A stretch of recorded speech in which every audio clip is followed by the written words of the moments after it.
Pada malam ini kita akan mendengarkan pemaparan dari Al-Ustadz Abdul Khalik tentang pendidikan karakter Nabawiyah, terutama di usia 0 sampai 7 tahun. Dan insya Allah Al-Ustadz akan menyampaikan pemaparan sekitar 30 menit ya Ustadz, karena sudah banyak pertanyaan ini yang dilayangkan dari kemarin di grup Ayah dan Bunda Teladan itu Ustadz.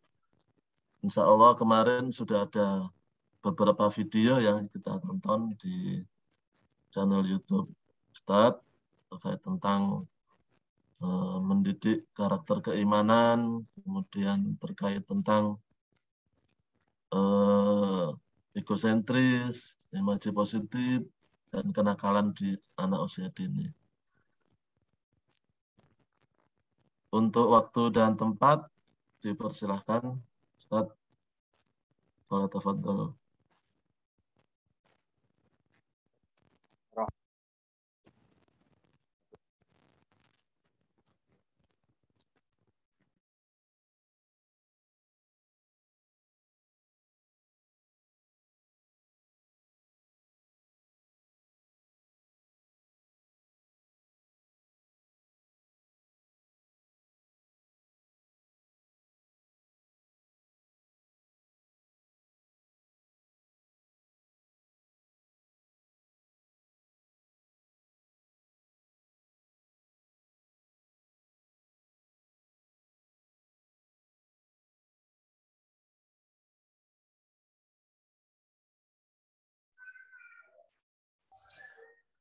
Bismillahirrahmanirrahim.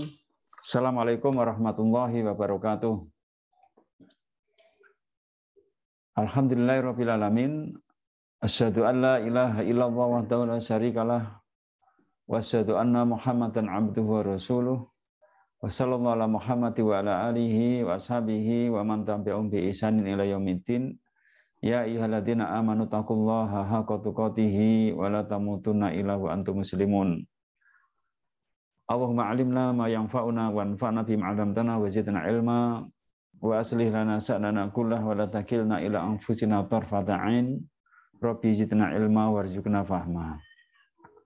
Kepada Ustadz wa Ustadzah di Lembaga Pendidikan Al-Hanif yang ada di Cilegon, rahimani wa rahimakumullah, kepada Bapak Ibu, Aba wa Ummahat, wali santri atau wali murid di Lembaga Pendidikan Al-Hanif Cilegon, rahimani wa rahimakumullah, dan kepada semua peserta dimanapun berada, semoga Allah SWT selalu menjaga kita dan memberikan keberkahan pada setiap amal perbuatan kita dan selalu diridhoi olehnya.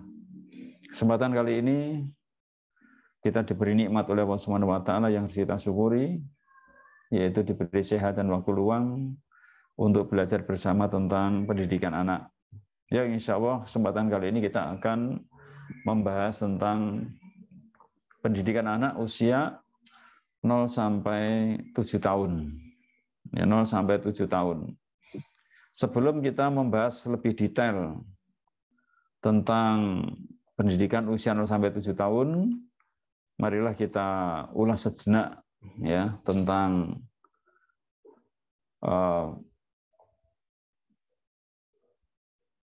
alur pembelajaran pada anak-anak kita. Yang pertama, masa emas 0 sampai 7 tahun itu adalah masa emas karakter keimanan. Kemudian untuk menjadikan anak menjadi pembelajar, tuntas rasa ingin tahunya itu adalah masa emasnya 7 sampai 10 tahun, yaitu fase tamyiz. Terus kemudian untuk menjadikan anak kita berkarya itu pada masa emas 10 tahun sampai balik. Itu fase murahakoh. 0 sampai 7 tahun merupakan masa emas karakter iman. 7 sampai 10 merupakan masa emas karakter belajar. Dan 10 sampai balik merupakan masa emas karakter bakat. Nah, dalam kita memperlakukan, ini sebagai permisalan saja, ketika anak kita usia 0 sampai 7 tahun, kita seolah-olah itu memperlakukan anak kita seperti raja. Kemudian selanjutnya adalah setelah 7 sampai 10 tahun, kita memperlakukan anak kita bagikan seorang teman atau sahabat. Kemudian setelah usia 10 tahun sampai balik, maka kita memperlakukan anak-anak kita bagikan tawanan, karena Rasulullah sudah memerintahkan kepada orang tua untuk memukul anaknya ketika dia tidak mau sholat dan usianya sudah 10 tahun. Yang kita bahas kali ini adalah pendidikan anak usia 0 sampai 7 tahun. Dan ini masa emas penumbuhan mahabbah atau perasaan cinta.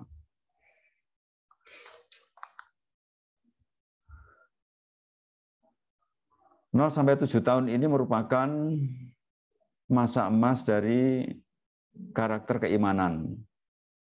Yang mana keimanan itu pondasinya adalah mahabbah, yaitu mahabbatullah, kecintaan kepada Allah Subhanahu wa taala. Sebelum kita membahas lebih detail tentang bagaimana cara mendidik anak-anak kita yang usia 0 sampai 7 tahun, terlebih dahulu kita berusaha untuk mengenal kondisi anak-anak kita yang usianya 0 sampai 7 tahun. Kondisi yang pertama adalah pada usia ini adalah puncak-puncaknya egosentris anak. Ya. Kemudian yang kedua, kondisi anak usia 0 sampai 7 tahun adalah puncak-puncaknya imajinasi anak. Kemudian yang ketiga, usia 0 sampai 7 tahun ini hati anak itu puncak-puncaknya sensitif. Tiga kondisi inilah yang seharusnya kita sebagai pendidik itu menuntaskannya. Bagaimana contoh dari Nabi SAW mendidik seorang anak kecil, dan Rasulullah bagaimana cara beliau menuntaskan ego anak, menumbuhkan imaji positif anak, dan menjaga sensitivitas hati anak sehingga anak akan selalu merasa senang, yaitu antara lain dari sebuah hadis dari seorang sahabat yang bernama Saddaj.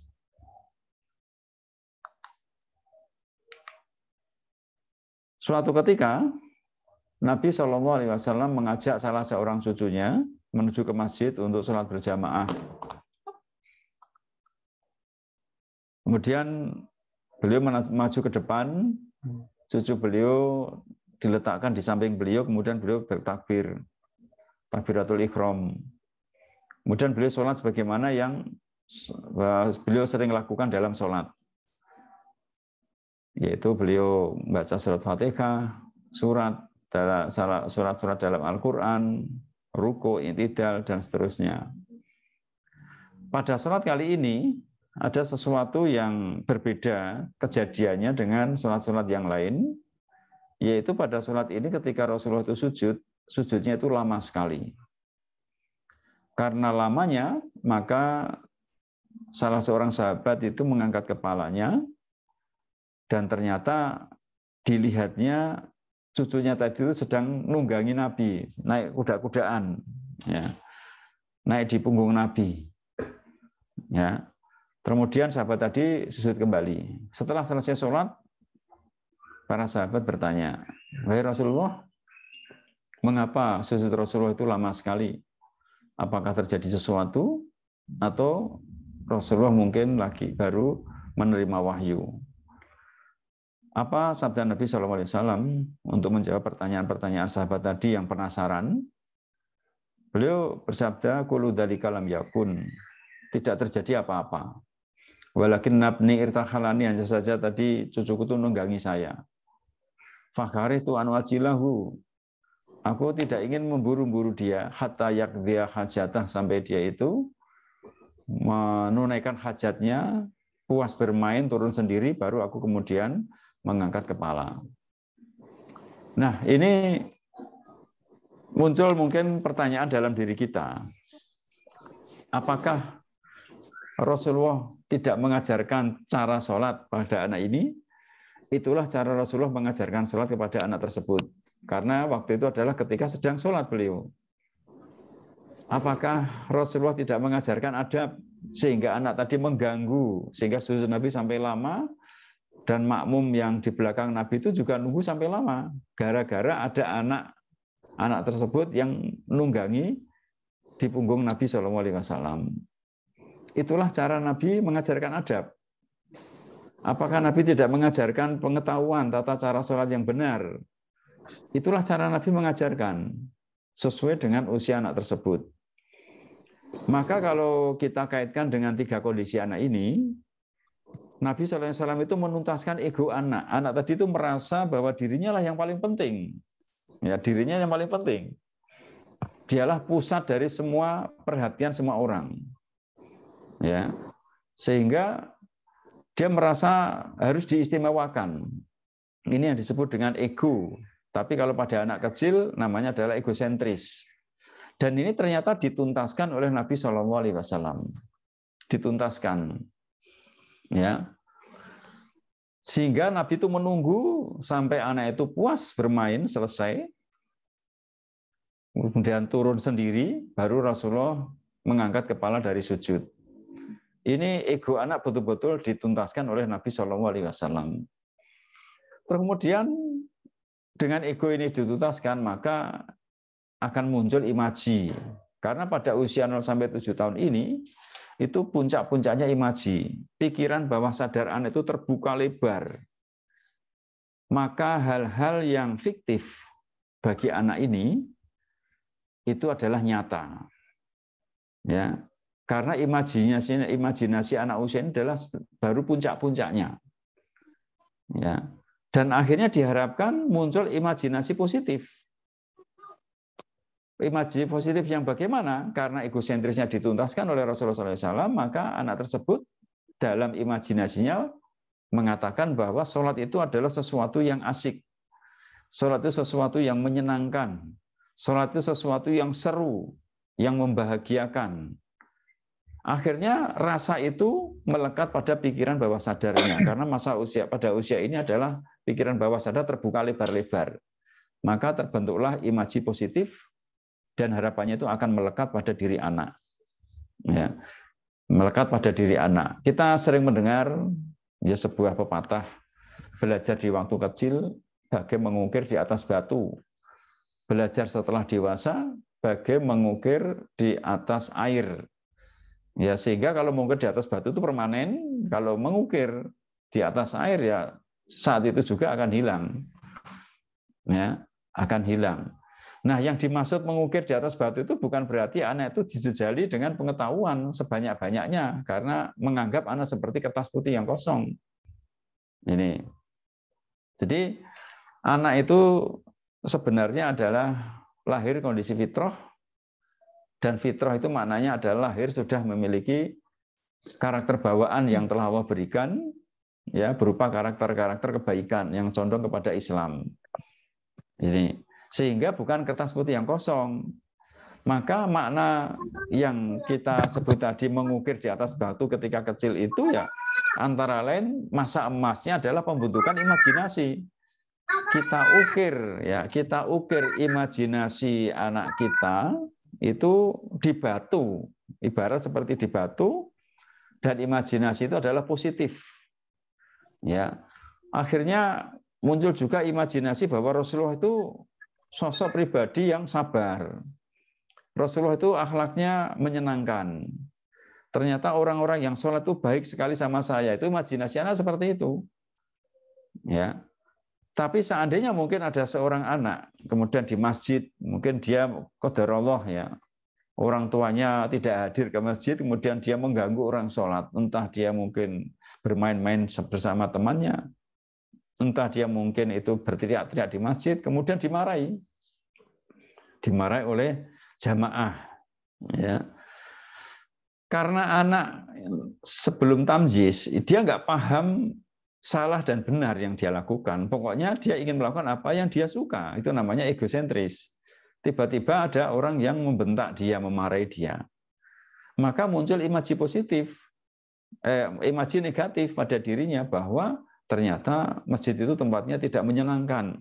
Saya di sana dibentak-bentak padahal saya ingin bermain. Ya. Maksudnya orang tua baik, tapi yang ditegur adalah anak kecil. Ya, yang waktu itu dia belum paham tentang mana yang benar, mana yang salah. Namanya juga belum tamyiz. Ya. Nah, ini antara lain membentuk imaji positif. Terus kemudian untuk membentuk imaji positif ini adalah dengan banyak berdialog, bercerita. Ya, bercerita. Nah, akhirnya dengan cerita itu membentuk bayangan pada diri anak yang disebut dengan imajinasi. Contoh misal, ketika anak sedang bermain di pantai misalnya. Anak senang sekali di pantai itu, sampai dia itu lupa waktu. Kemudian kita tanya kepada anak tersebut, "Nak, kamu senang ya bermain di air ini?" "Wah, senang sekali, Umi." "Kamu tahu nggak, Nak, ya, yang membuat air ini siapa?" Kalau anak nggak tahu, kita katakan, "Itu yang buat Allah, Nak." Maka dalam kondisi kesenangan dia, sensitivitas hatinya itu terjaga sehingga tidak terlukai, tidak tersinggung, egosentrisnya tertumpahkan, kemudian dengan cerita seperti itu, dalam kondisi dia senang, tidak sakit hati, maka akan muncul imaji, oh ternyata yang menciptakan air Allah ya, berarti Allah itu hebat dong, Allah itu maha besar. Nah, itu akan tersimpan di pikiran bawah sadar anak, di bawah sadar anak. Yang itu akan terbawa insya Allah sampai dia dewasa kelak. Karena seperti mengukir di atas batu, tapi yang diukir adalah imajinasinya. Ini bukan pengukiran pengetahuan nanti pada masanya, ada masa emasnya tersendiri, bukan pada saat ini. Terus kemudian yang ketiga, Rasulullah itu menjaga sensitivitas anak-anak, sensitivitas hatinya. Yaitu Rasulullah nunggu. Fakarihtu an uajilahu, aku tidak ingin memburu-buru dia. Maksudnya itu Rasulullah tidak menurunkan anak tersebut. Sebab kalau diturunkan sementara anak tersebut asik bermain di punggung Nabi, bisa tersinggung atau menangis anak tersebut. Itu bisa merusak imajinasi anak. Ya, bisa merusak kecintaan anak. Nah, tiga hal ini ya, itu ternyata dituntaskan oleh Nabi SAW, maka kita pun juga harus menuntaskan. Hal yang paling berat yang dikeluhkan oleh banyak orang tua hari ini ya, itu terkait dengan egosentris. Ini di antara tiga hal ini. Egosentris ini anak itu akan berbuat sesukanya. Kadang juga menginjak kepala orang tuanya, kadang memukul kepala orang tuanya, kadang menggigit tangan orang tuanya. Itu ego. Dia nggak punya pemahaman ini salah atau benar. Pokoknya yang dia tahu, aku ingin melakukan ini sesukaku. Tidak boleh ada yang menghalang-halangiku. Itu namanya egosentris. Bahwa dirinya harus menjadi pusat perhatian dari semua orang yang ada di situ. Nah, kondisi egosentris ini jika tidak tuntas, ketika kecil anak mungkin sudah dipaksa-paksa, ya, egosentrisnya nggak dituntaskan. Ketika berbuat salah sedikit dimarahi, dikekang, tidak boleh banyak bermain. Ya, pokoknya kamu harus belajar, nak, belajar, mumpung kamu masih kecil. Ingat ya, bahwa mengukir di waktu kecil, belajar di waktu kecil itu bagai mengukir di atas batu. Ya, ingat nak, padahal yang diukir pada fase ini adalah imajinasinya, imajinasi positif, kecintaannya, bukan di pengetahuan, tapi di hatinya itu. Ini. Nah, egosentris ini ada beberapa batasan-batasan ya dalam menuntaskan egosentris anak. Jika yang dilakukan anak ini itu tidak membahayakan dirinya, maka fasilitasi. Yang kedua, tidak membahayakan orang lain, maka fasilitasi. Ya. Yang ketiga, tidak melanggar norma masyarakat. Ya, sehingga masyarakat tidak memberikan label dia anak nakal, anak bandel, atau mungkin orang tuanya nggak mendidik, atau anak nggak terdidik orang tuanya, karena melanggar norma masyarakat. Ya, kalau tidak melanggar, fasilitasi dia. Tapi kalau melanggar, cegah sebaik mungkin, sehalus mungkin. Yang ketiga, yang keempat adalah kita mampu ya untuk mendampingi egosentris anak tersebut. Kita mampu, entah mampu dari dompet kita atau mungkin fisik kita atau waktu kita. Ya. Nah, ini batasan-batasan menuntaskan egosentris. Banyak sekali kasus yang terjadi. Egosentris yang tidak tuntas pada fase ini itu akan terbawa pada fase-fase berikutnya dan menuntut untuk dituntaskan. Kalau pada masa TK ini nggak tuntas, kemudian di SD nggak tuntas, SMP juga belum tuntas karena adanya pengekangan. Setelah kuliah juga nggak tuntas karena banyaknya tugas. Itu bisa jadi nanti muncul atau meledak setelah menikah.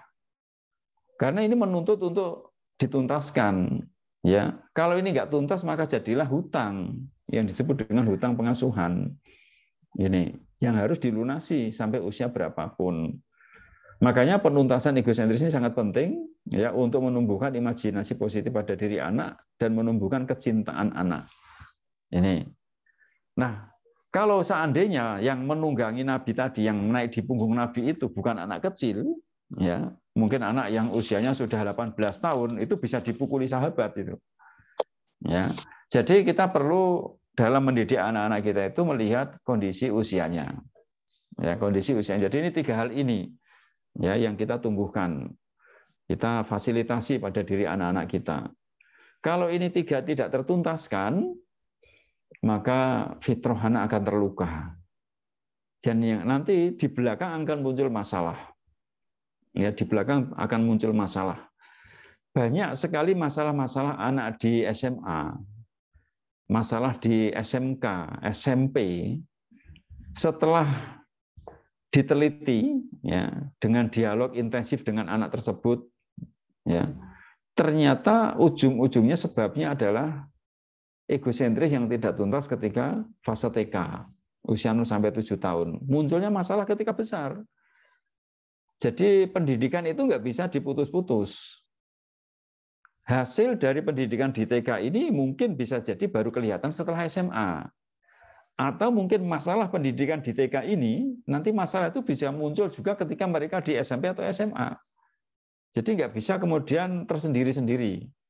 Ya, mungkin bisa guru TK bisa mengatakan demikian. Di TK anaknya baik sekali kok, ternyata baiknya itu karena tekanan. Egosentris nggak tuntas, ternyata meledaknya di SMP. Maka guru SMP yang mungkin komplain kepada guru TK-nya, biasanya ditolak. Oh, di TK baik-baik saja, berarti yang tidak beres guru SMP-nya. Nah, kita nggak bisa demikian, karena pendidikan itu adalah sambung menyambung. Ya, tidak bisa diputus-putus atau dikotak-kotak. Semuanya ada sebab akibatnya. Bahkan seorang yang sudah dewasa sekalipun, yang masih emosional, mudah marah, tidak mau mengalah, ya tidak mengerti apa yang dirasakan orang lain, ya ini juga mungkin ya orang tua tersebut itu egosentrisnya belum tuntas, sehingga sering disebut orang tua yang masa kecilnya kurang bahagia. Ya karena apa? Karena kecilnya terlalu tertekan. Di SD-nya tidak tertuntaskan juga, di SMP-nya juga tidak tuntas juga, SMA tidak tuntas karena aturan dan pegangan dari sekolah. Nah sehingga terbawa sampai dewasa. Maka ada sosok ya seorang orang tua, ayah atau ibu yang fisiknya sudah dewasa tapi kadangkala mentalnya masih kanak-kanak karena masa kecilnya yang tidak tuntas. Nah, maka anak-anak kita tuntaskan pada fase ini ya 3 hal ini agar tumbuh kecintaan pada diri anak. Nah, cara belajar anak usia 0 sampai 7 tahun itu at-taqlid, yaitu meniru. Ya. Meniru apa yang dia dengar, meniru apa yang dia lihat, dan meniru apa yang dia rasakan. Ini adalah gaya belajar at-taqlid dan masa puncak-puncaknya anak meniru itu usia ini. Maka masa emas keteladanan, ya metode keteladanan bagi anak-anak ya fase-fase ini. Dan seorang anak akan meneladani orang tuanya jika tumbuh rasa cinta. Jika egosentrisnya tadi dituntaskan, imajinya ditumbuhkan positif, sensitivitas hatinya dijaga, akhirnya mencintai atau kagum pada orang tuanya, akhirnya mencintai orang tuanya, akhirnya akan meniru orang tuanya. Ini puncak-puncaknya meniru adalah usia 0 sampai 7 tahun. anak ini nalarnya belum tumbuh pesat, sehingga yang bisa dia lakukan adalah meniru, ya, imitation.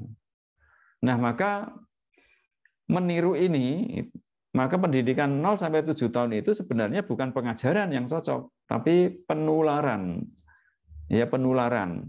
Dan penularan yang positif pada diri anak itu jika seorang guru atau orang tua itu benar-benar cintanya kepada anak itu adalah tulus. Ketulusan cinta inilah yang menjadikan nanti muncul keteladanan yang maksimal. Ya, sebab kalau cinta yang tidak tulus anak akan merasakan tidak bisa tuntas. Ya. Makanya mencintai anak betul-betul dengan ikhlas itu sangat diperlukan dalam pendidikan karakter keimanan ini, dalam pendidikan kecintaan ini. Ya. Terus kemudian metodenya untuk usia 0 sampai 7 tahun adalah keteladanan. Berkisah atau bercerita, bermain bersama alam. Sehingga garis besar pendidikan anak usia TK itu adalah membahagiakan anak. Senangkan mereka, bahagiakan mereka. Itu tugas kita. Walaupun mungkin guru TK itu dari rumah, ada masalah di rumah, ya mungkin tanggal tua, belum gajian, tapi ketika di depan anak-anak usahakan untuk berwajah ceria. Assalamualaikum anak-anak, Ustazah sangat rindu sama kalian, anak-anak yang hebat semuanya. Ya, anak-anak nggak tahu kalau ustazahnya itu lagi ada masalah, lagi sedih. Maka bahagiakanlah mereka, buat senang mereka, jangan ada tekanan-tekanan. Tekanan itu akan melukai fitrah mereka yang akibatnya nanti di kemudian hari. Karena pendidikan pada usia ini adalah pendidikan pondasi, ya pondasi dasar keimanan. Maka target pendidikan anak usia 0 sampai 7 tahun adalah tumbuhnya kecintaan atau mahabbah. Ya. Diharapkan anak akan mencintai Allah dan beriman kepada Allah seumur hidupnya. Karena tadi melekat di pikiran bawah sadar, terbuka lebar tadi, seperti mengukir di atas batu. Yang diukir adalah kecintaan, bukan pengetahuan. Karena pengetahuan masanya adalah setelahnya nanti. Ini adalah targetnya. Nah, ada beberapa contoh penyimpangan yang kadang-kala dilakukan oleh para orang tua atau guru dalam mendidik anak-anak usia ini 0 sampai 7 tahun. Yaitu antara lain ya mengutamakan akademis atau kognitif seperti calistung. Ini didahulukan sehingga sebagian sekolah TK itu ada yang mengharuskan anaknya bisa membaca dan menulis. Tidak salah mengajarkan anak membaca dan menulis pada usia TK. Tapi dengan catatan mereka belajar dengan bahagia dan senang. Tidak ada paksaan apapun. Seandainya mereka tidak mau, tidak ada paksaan. Seandainya mereka ingin belajar membaca menulis, kita fasilitasi. Ya, ini kadang-kala oknum ya di sekolah SD, ya, walaupun aturannya itu anak yang masuk SD tidak harus bisa baca tulis, tapi kadang-kala oknum yang menjadi panitia penerimaan murid baru di SD itu memberikan syarat harus bisa membaca dan menulis. Akhirnya orang tua yang ingin anaknya masuk ke sekolah yang menurut orang tua adalah favorit, ternyata ada syarat itu, akhirnya mereka berbondong-bondong untuk menyekolahkan anaknya di TK yang ada baca tulis, ada pelajaran baca tulis dan ada target baca tulis. Nah, ini sering sekali melukai anak kita. Ya, mungkin mereka akan pintar ketika kecil, tapi bisa jadi nanti setelah dia besar itu merasa bosan. Ya, karena masa bermainnya tidak tuntas ketika kecil, sudah dipaksa belajar, dipaksa bernalar, padahal nalarnya tumbuhnya itu nanti setelah usia 7 tahun lebih. Nah, ini masih ketika dipaksa untuk bernalar. Ini. Kemudian kadangkala orang tua menggegas hafalan tanpa memperhatikan ketertarikan anak pada hafalan. Ya. Nah, yang tepat untuk metode hafalan pada anak adalah talaki, mendengar, ya, agar anak tertarik. Ini, jadi perhatikan dulu ketertarikan anak pada Al-Quran, pada menghafal, kecintaannya menghafal, baru kemudian digegas hafalannya. Sebelum cinta itu tumbuh, kemudian anak disuruh menghafal, maka ketemunya adalah paksaan menghafal. Ya mungkin anak bisa hafal, tetapi maknanya apa, kecintaannya nggak ada. Ya seperti MP3 player nanti, tinggal setel bunyi. tapi anak nggak tahu maksud apa yang dia baca. Sama sekali nggak ada dasar kecintaannya. Kecintaannya hanya dipuji oleh orang lain, tapi bukan kecintaan kepada Al-Quran atau kecintaan kepada Allah Subhanahu Wa Taala. Kemudian mengajarkan bahasa kedua sebelum bahasa ibu tuntas. Kadang-kala ada orang tua yang tergesa-gesa mengajarkan bahasa Inggris kepada anaknya, mengajarkan bahasa Arab kepada anaknya seusia dini, sehingga dia tidak bisa bahasa daerah atau bahasa yang dipakai ibunya di rumah. Ini akan mengalami masalah. Ada beberapa kasus terjadi demikian. Anak ketika TK disekolahkan di sekolah internasional, pinter bahasa asing, tapi ternyata dia ketemu temannya nggak bisa komunikasi dengan baik, maka itu akan mengganggu psikologisnya. Ketika dia ingin menumpahkan perasaannya, tidak bisa tuntas karena apa? Karena tidak menguasai bahasa. Ini ya. Ini jadi jangan tergesa-gesa untuk mengajarkan bahasa kedua kepada anak sebelum bahasa ibu tuntas. Itu akan mengganggu kejiwaan anak nanti. Ya. Kemudian mendahulukan mengajarkan syariat atau ibadah daripada mengembangkan keimanan atau akidah. Iman dulu yang ditumbuhkan, yaitu dasarnya kecintaan dulu, cinta dulu. Kalau sudah cinta itu anak akan bisa melakukan apapun. The power of love, bahwa cinta itu memiliki kekuatan. Ya. Kata Ibnul Qayyim ya, di sebuah buku beliau yaitu Ad-Da' wa Dawa yang membahas tentang cinta. Beliau mengatakan ya al-hub aslu kulli amalin, bahwa cinta itu merupakan pokok dari semua amal. Maka kalau kita ingin anak kita itu ringan melakukan amalan-amalan ibadah atau amalan-amalan yang lain, tumbuhkan cintanya, iman dan akidah itu yang menjadi pondasi dasarnya di situ. Terus kemudian kadangkala kita memberikan ancaman kepada orang tua anak, yaitu memberikan cerita-cerita yang buruk. Ya, misal ada anak TK nakal. Ya padahal sebenarnya tidak ada anak nakal ya TK itu, tapi kadangkala dicap nakal. Kemudian langsung gurunya biar anak itu tidak nakal, biar takut ya, karena takut biar takut sehingga dia nggak nakal, itu dikasih cerita-cerita tentang ngerinya neraka. Ya, di neraka besok itu anak yang nakal ya, itu ditusuk perutnya. Ya, kemudian yang ngomongnya kotor-kotor itu ditusuk mulutnya dengan besi. Nah, itu anak akan ketakutan ya. Dalam pikiran anak mungkin mengatakan, kenapa Allah menciptakan neraka? Katanya Allah itu Maha Penyayang, tapi kenapa Allah menyiksa hambanya? Itu sering muncul pertanyaan kayak itu kepada anak-anak. Mereka yang mendengar cerita buruk sebelum waktunya nanti, terlalu dini mendengar cerita-cerita buruk, akhirnya muncul cerita-cerita seperti itu, pertanyaan seperti itu. Ya. Kemudian memberikan ancaman atau hukuman kepada anak jika melakukan kesalahan. Ya, hukuman diberikan setelah 10 tahun. Ini belum ada 7 tahun, diperintah sholat saja belum. Ya. Maka tidak diberikan hukuman pada anak ini.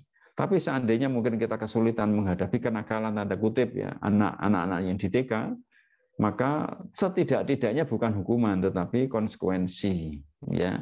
Konsekuensi dari apa yang dia lakukan itu pun sebenarnya untuk menuntaskan egosentris tidak tepat, karena egosentris tanpa syarat ya, nggak ada konsekuensi.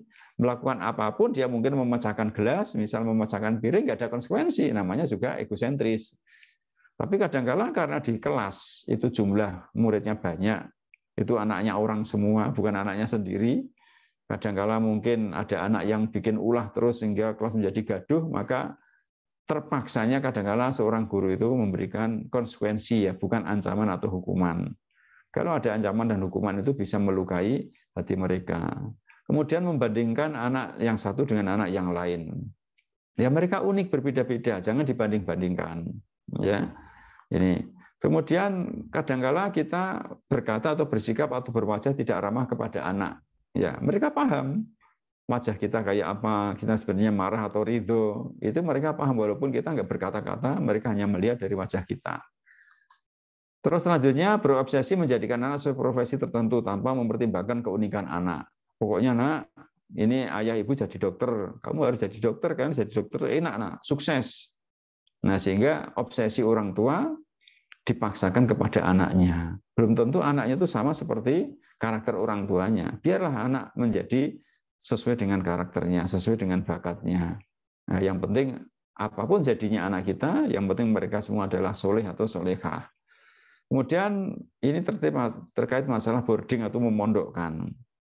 Menitipkan anak di bawah usia akil balik itu akan menjadikan mereka itu kadangkala kehilangan sosok ayah dan ibu. Ya, terutama di bawah usia 7 tahun itu. Mereka kecuali di sekolah tersebut atau pondok tersebut itu ada sosok pengganti ayah dan ibu. Kalau zaman dahulu di pondokan itu kan dititipkan kepada seorang kiai, dititipkan di rumahnya, setiap hari diajak ke sawah, diajak beraktivitas, hidup bersama dengan keluarga di situ. Ada sosok ayah yaitu kiainya, ada sosok ibu yaitu bunyainya, ya, atau istri dari Pak Kiai atau Ustadz tadi. Nah itu dulu demikian, itu tidak masalah. Ya, dengan niat bahwa orang tua itu anaknya biar belajar agama.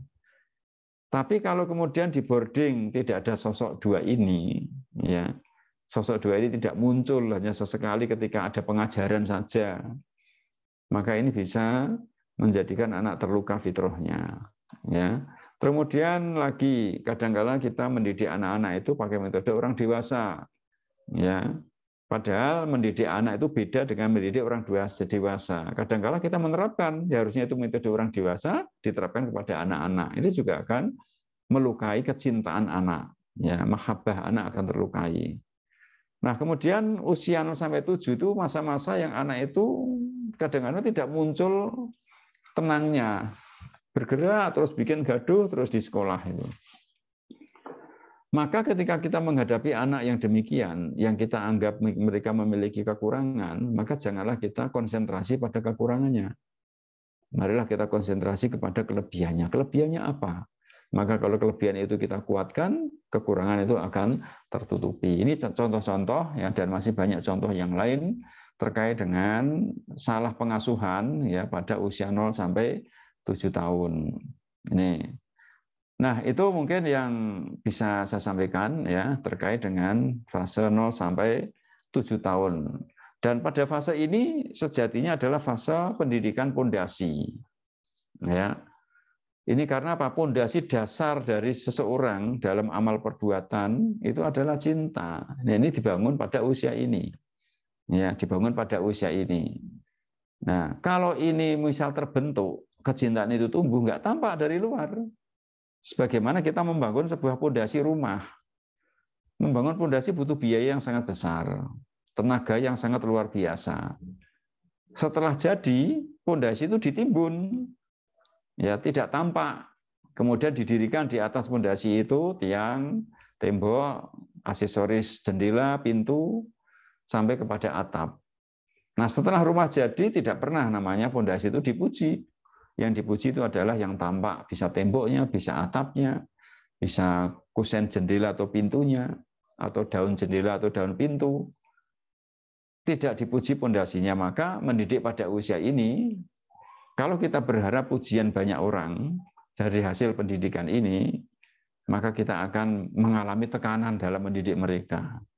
Karena apa? Karena hasil pendidikan fase 0 sampai 7 tahun ini tidak tampak, tidak kelihatan. Karena apa? Itu berada di jiwa masing-masing anak, yaitu berupa kecintaan mereka. Itu mungkin yang bisa saya sampaikan, Ustadz. Ya, tafadhol, barangkali ada pertanyaan-pertanyaan, dipersilahkan.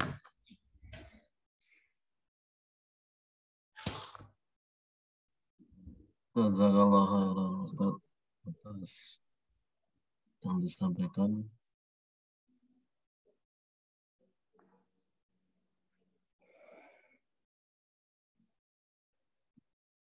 Mungkin di grup Zoom ada yang mau bertanya sebelum kita lihat yang sudah ada di masuk pertanyaan ya.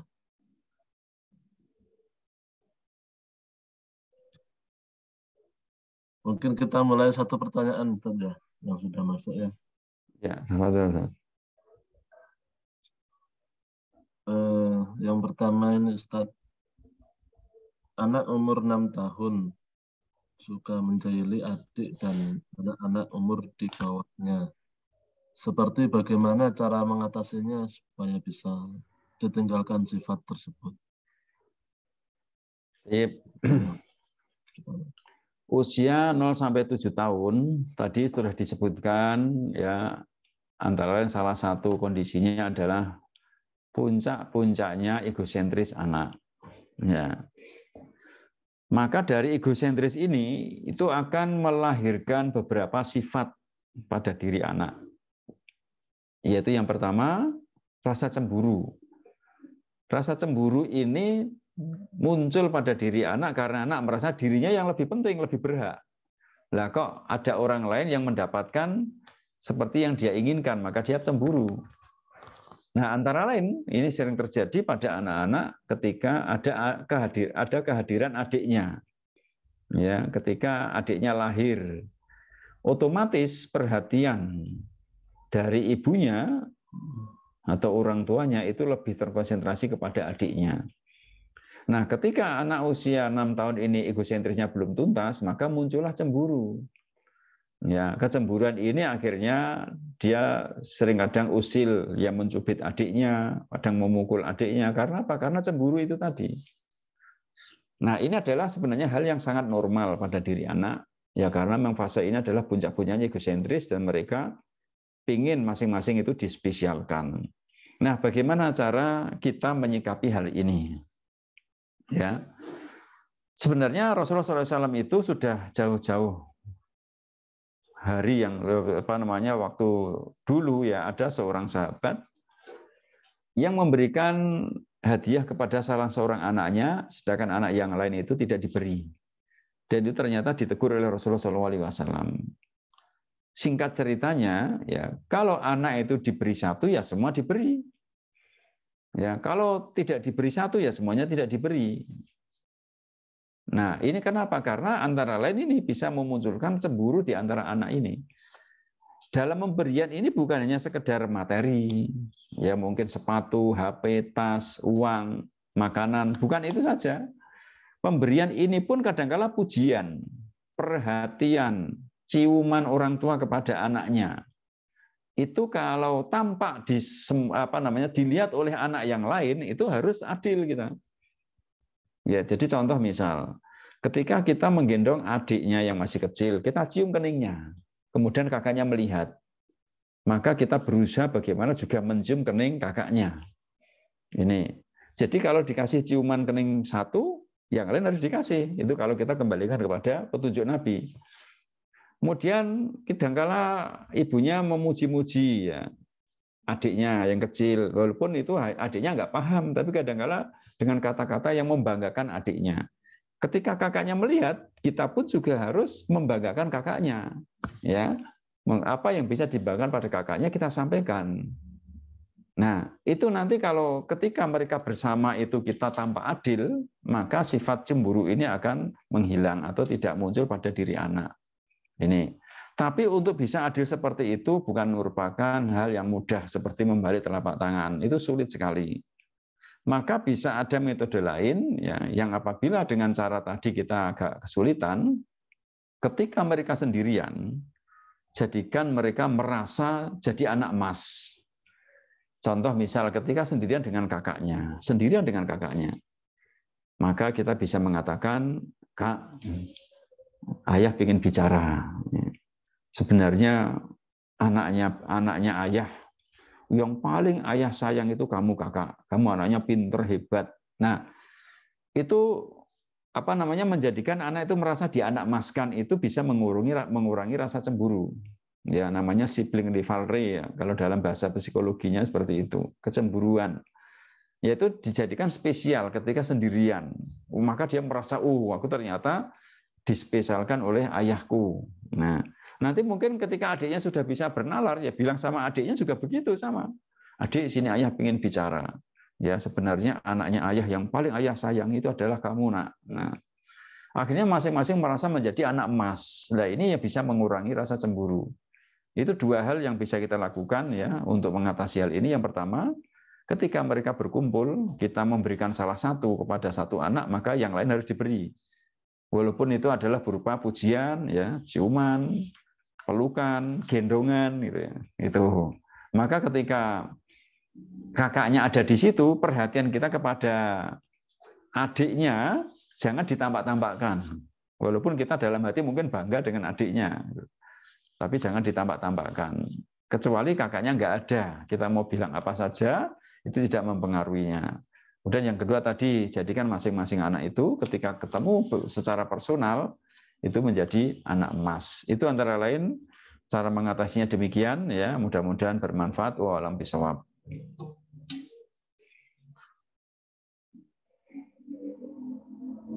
Jazakallah khairan, Ustaz.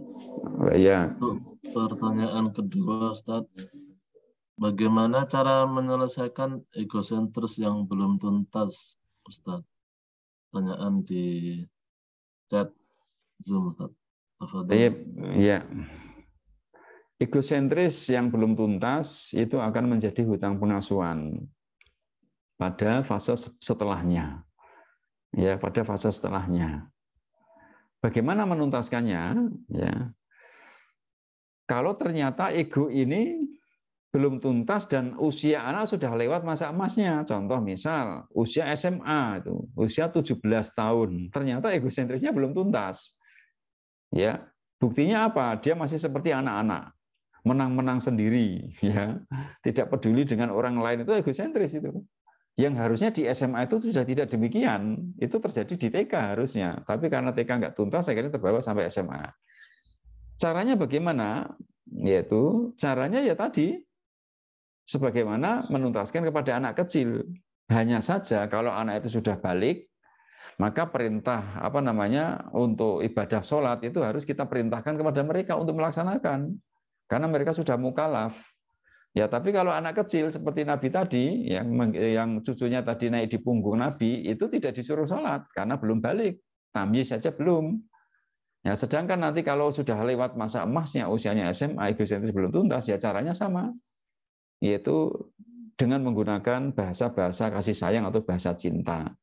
Ya, kalau anak egosentrisnya belum tuntas, yang dibutuhkan anak itu bukan nasihat lisan.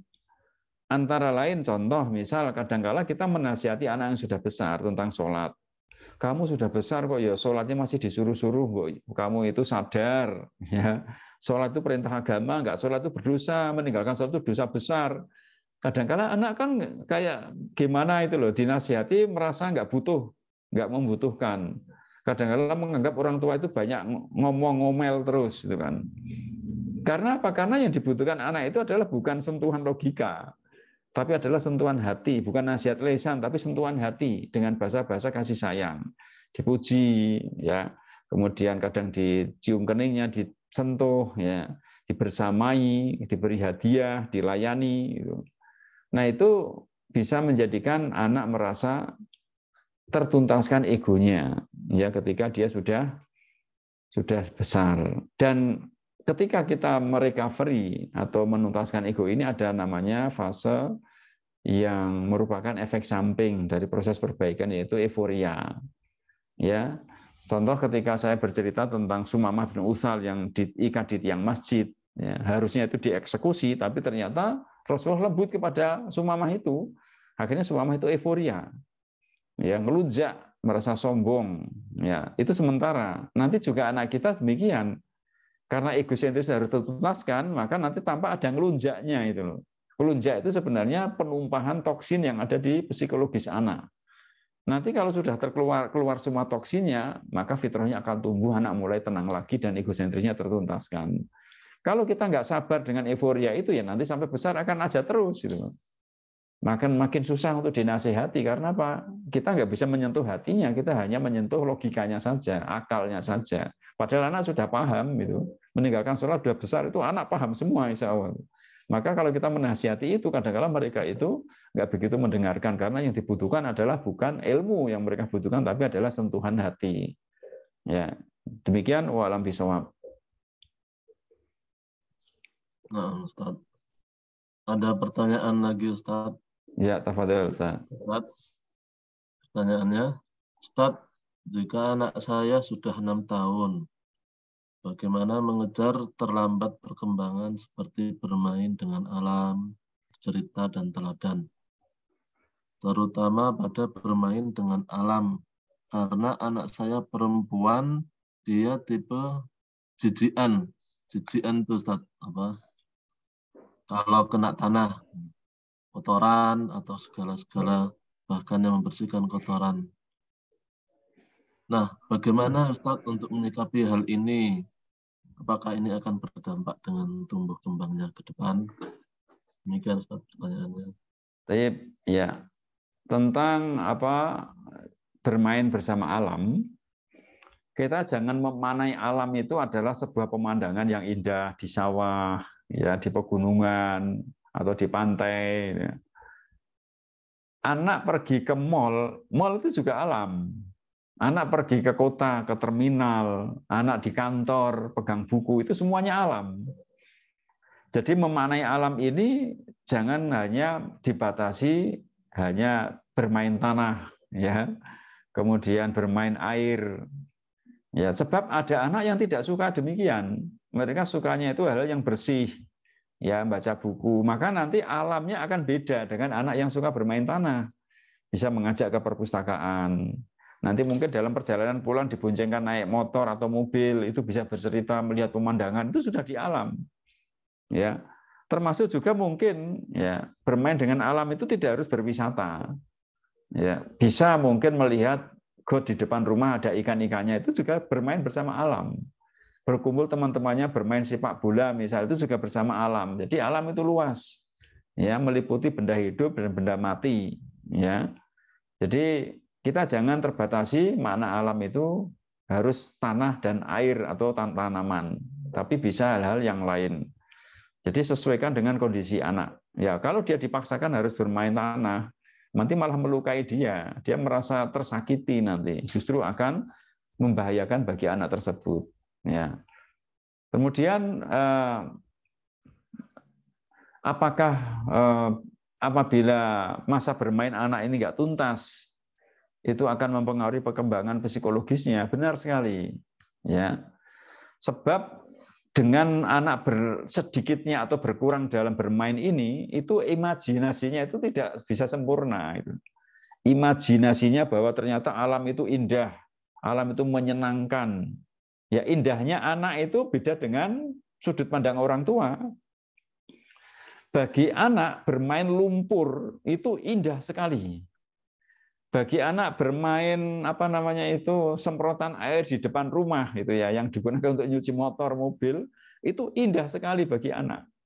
Bahkan kadang-kadang anak nggak paham pemandangan indah yang di pantai, di pegunungan yang mungkin harus membayar untuk masuknya. Anak nggak paham. Bagi anak itu indah itu yang seru gitu.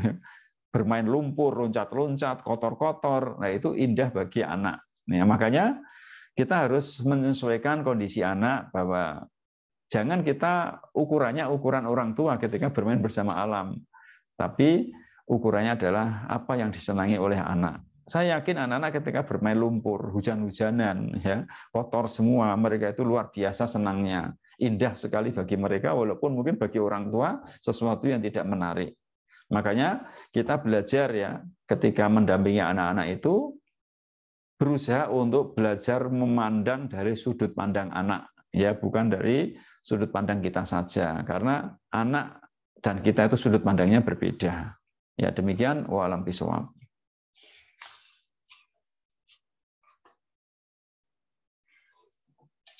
Ustaz. Iya, Ustadz. Mungkin satu lagi ya pertanyaan Ustadz sebelum di Ya, sahabat Ustaz. Pertanyaannya sering berantem atau jahil, tapi juga sering minta maaf. Apakah kesalahan yang berulang itu wajar bagi anak di bawah 7 tahun? Ya. Baik. Anak bertengkar ya dan berulang-ulang seperti itu bukan hanya wajar tapi sangat wajar. Ya. Yang tidak wajar itu jika orang tua ikut marah-marah. Atau mungkin ketika di sekolah di TK ada anak TK 2 anak bertengkar sampai orang tuanya ikut-ikutan saling membela. Itu yang tidak wajar orang tuanya. Ya, yang biasanya orang tuanya mungkin sampai berbulan-bulan tidak akur, anaknya mungkin besok pagi sudah akur. Gitu. Nah ini karena fitrah mereka itu masih bersih, ya, fitrah mereka masih murni, sehingga mereka mudah memaafkan. Nah ini ada semacam kayak SOP ya, atau standar penanganan tentang pertengkaran anak di bawah 7 tahun. Ya. Ketika anak bertengkar, ya ini terutama untuk di TK ya. Kalau di rumah mungkin hanya beberapa anak, tapi di TK kan banyak anak itu. Ketika ada anak bertengkar, ya dua anak bertengkar, apa yang harus kita sikapi dengan pertengkaran anak di bawah 7 tahun tersebut? Yang pertama, tidak ada penghakiman, ya, tidak ada penghakiman. Mengapa tidak ada penghakiman? Mereka tidak paham salah dan benar. Ya, bagi mereka semuanya merasa benar. Maka ketika kita menghakimi mereka, ya kamu salah nak, kamu ini merebut mainan orang lain itu bukan hakmu, ya. Merebut mainan orang lain seperti dolim, dolim itu dosa. Mereka merasa tersakiti yang disalahkan. Karena apa? Anak usia ini mereka itu tidak paham salah benar. Bagi mereka yang ada adalah aku ingin ini semuanya adalah baik bagi saya, gitu loh. Walaupun itu salah bagi orang lain.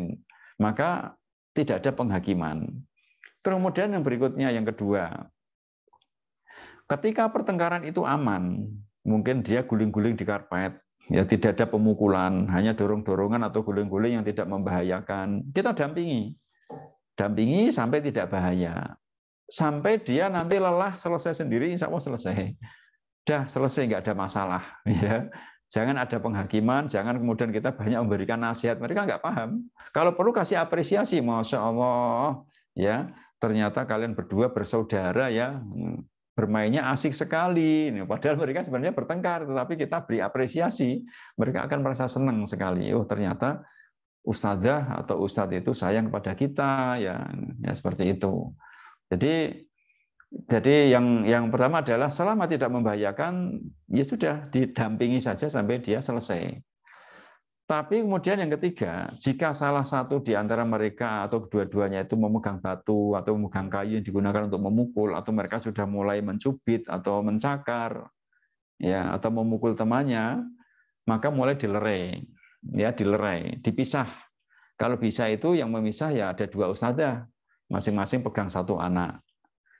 Taruh di tempat yang berbeda. Dan mereka masih emosional biasanya, wajahnya itu masih wajah memerah, biasanya begitu. Nah, kondisi seperti itu bisa kita peluk, ya. Kita peluk, kita apresiasi, siapa yang nakal ya nak? Ya siapa yang nakal? Nah, itu sudah senang anak seperti itu merasa dibela. Kemudian ketika sendirian, ya masing-masing anak itu ditanya, ya, wah masa temanmu dipinjamin mainan nggak boleh? Padahal kamu kan pengen bermain ya, kamu sabar ya. Coba nanti Ustazah bilangin deh biar kamu bisa dipinjami mainan itu. Tapi kalau nggak boleh kamu sabar ya. Siapa tahu nanti ayah atau ibu di rumah atau abi umi di rumah akan membelikan kamu. Itu anak kalau sudah diapresiasi selesai. Egonya tertuntaskan. Nanti anak yang satunya lagi di tempat yang berbeda juga dibilangi begitu. Ya harusnya dia itu nggak merebut mainanmu, ini kan punyamu. Ya, itu sudah terapresiasi anak itu, egosentrisnya sudah tertuntaskan. Setelah itu selesai, insya Allah. Ya, mereka tidak akan memperpanjang urusan. Nah, makanya ketika terjadi pertengkaran seperti ini, diharapkan namanya di sekolah itu kan ada seperti komunitas ya dalam mendidik anak. Ya. Jadi orang tua itu setidaknya tidak ikut campur pertengkaran anak. Ya, ada pepatah di Afrika itu mengatakan demikian, mendidik satu anak itu butuh orang satu kampung. Ya, karena apa? Betapa capeknya mendidik satu anak itu, ya luar biasa itu.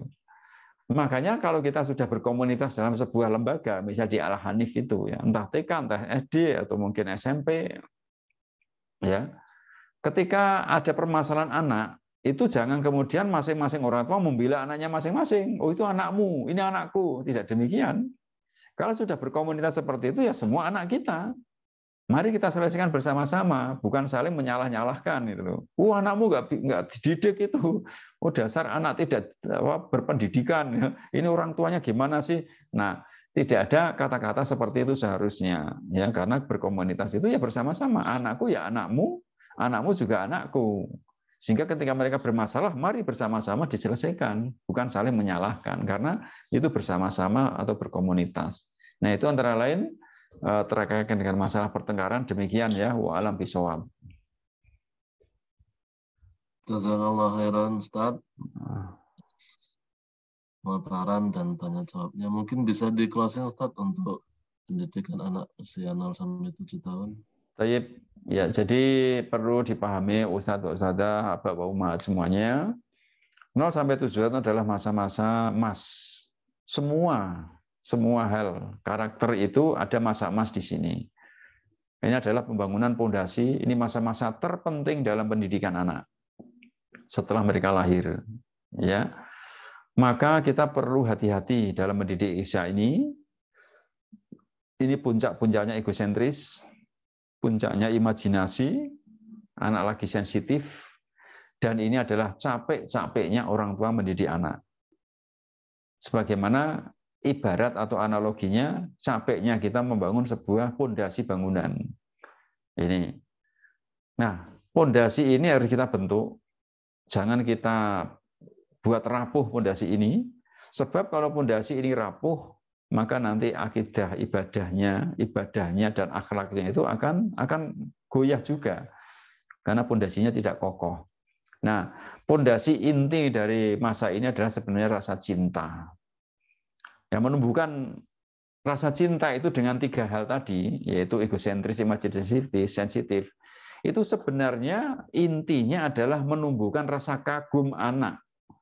Buat anak itu kagum, wow, gitu. Sampai kepada cerita kepada anak ini kita harus pilih-pilih cerita yang menyenangkan, ya, yang seru dan menang, gitu ya, seru dan menang. Kalau kita cerita tentang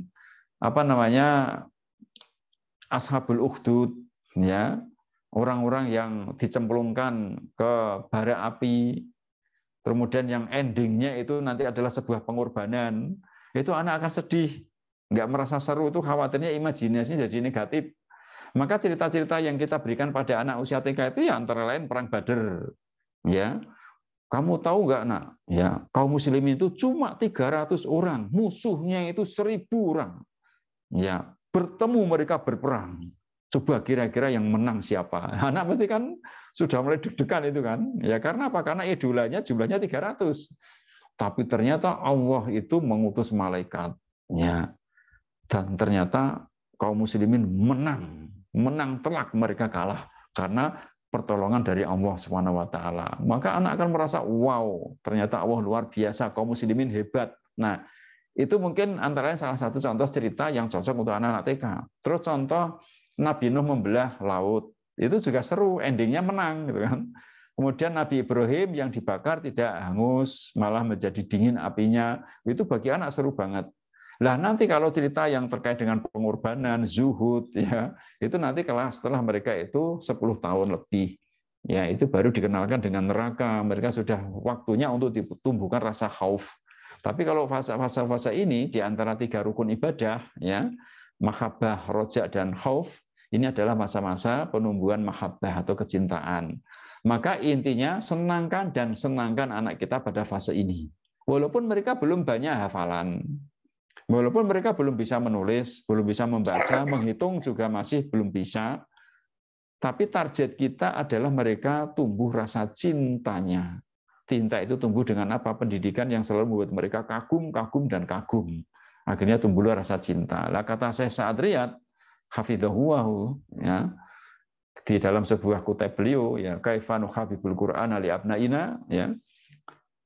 Beliau menyimpulkan tentang masalah cinta ini, ya, jika seorang anak itu mencintai gurunya atau orang tuanya, maka dia akan mencintai apa yang dicintai guru atau orang tuanya. Itu puncak dari keteladanan. Maka intinya bahwa pendidikan ini pada usia ini adalah masa emas pendidikan cinta. Nah, jika sudah terlewat masa emasnya, ternyata cintanya nggak tumbuh, diulang kembali. Ya, sehingga tumbuh cintanya lagi, pondasinya dibangun dulu. Jangan tergesa-gesa membangun tembok sama atap. Pondasinya dibangun lagi ulang sampai kuat baru ke tembok dan atap. Kalau kita selalu tergesa-gesa segera membangun tembok dan atap tanpa pondasi yang kuat, roboh. Itu permisalannya seperti kita mengajarkan anak kita hafalan, tapi tidak ditumbuhkan rasa cinta menghafal, tidak ditumbuhkan rasa cinta Quran. Mereka hafal semuanya, ya, pintar sekali, bahkan sampai 30 juz. Tapi kalau tidak didasari dengan dasar rasa cinta ini, dengan pondasi cinta ini, itu mudah roboh. Ya, mereka seperti MP3 player. Membaca Al-Quran tidak diikuti dengan hadirnya jiwa. tapi hanya sekedar ucapan dan ucapan saja. Nah ini antara lain fase-fase masa emas penumbuhan pondasi ini perlu kita perhatikan, ya jangan sampai terlewat. Ya, kalau yang anaknya mumpung masih kecil, ya maka kesempatan ya untuk bisa menerapkan sesuai dengan fasenya. Kalau anaknya sudah terlanjur besar, jangan putus asa. Tidak ada kata terlambat, masih ada pengurangan lagi.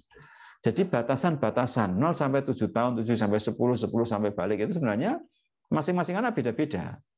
Ada anak yang egosentris tuntas itu sebelum 7 tahun. 5 tahun ada juga anak yang tuntas egosentrisnya. Ada yang menunggu sampai 8 tahun, ada yang 10 tahun, bahkan SMP baru tuntas egosentrisnya juga ada. Karena pengalaman pendidikan masing-masing anak berbeda-beda dan kondisi kejiwaan masing-masing anak berbeda-beda. Maka urutan dari hati, ya, dari iman, ilmu, dan amal, hati, akal, dan fisik itu harus urut. Tapi batasan-batasan itu masing-masing anak ternyata berbeda-beda. Itu yang harus kita perhatikan. Maka nanti jangan terlalu kaku. Misal sudah 7 tahun, katanya 7 tahun egosentris tuntas. Ternyata belum. Lah, itu memang kondisinya demikian zaman ini, ya. Karena memang kondisinya yang mengajar bukan Rasulullah tapi kita. Ya, yang diajar adalah anak-anak kita, ya bukan anak-anaknya para sahabat. Ya. Sehingga bukan hal yang wajar istilahnya. Ada fenomena bahwa fase perkembangan anak-anak saat ini itu ada kemunduran 3 tahun. Ya, karena kondisinya demikian. Jadi anak usia kelas 1 SD itu seperti TK. Anak kelas 4 SD itu seperti baru masuk SD. Itu. Karena apa? Ada kemunduran itu akibat fase pendidikan sebelumnya yang tidak tuntas. Ya demikian, walam bisawab, mohon maaf apabila ada kesalahan, ya. Yang benar itu dari Allah Subhanahu wa taala, yang salah dari saya pribadi dan syaitan. Semoga Allah Subhanahu wa taala selalu memberikan petunjuk kepada kita, ya, untuk selalu memberikan ilmu kepada kita dalam mendidik anak-anak kita sehingga mendidik kita terhadap mereka itu benar-benar sesuai dengan apa yang dikehendaki oleh Allah Subhanahu wa taala, yang diridhai oleh Allah Subhanahu wa taala sehingga kelak menjadi anak-anak yang terbaik, ya, cemerlang, ya, menjadi terbaik pada zamannya nanti. Demikian, walam bisawab, wassalamualaikum warahmatullahi wabarakatuh. Waalaikumsalam warahmatullahi wabarakatuh. Jazakumullah khairan Ustaz. Iyakum. Kita tutup dengan doa kafaratul majelis. Subhanakallahumma bihamdika asyhadu an la ilaha illa anta astaghfiruka wa atubu ilaik. Assalamualaikum warahmatullahi wabarakatuh. Waalaikumsalam warahmatullahi wabarakatuh. Saya izin live Ustaz ya. Assalamualaikum. Tafadhal Ustaz. Waalaikumsalam.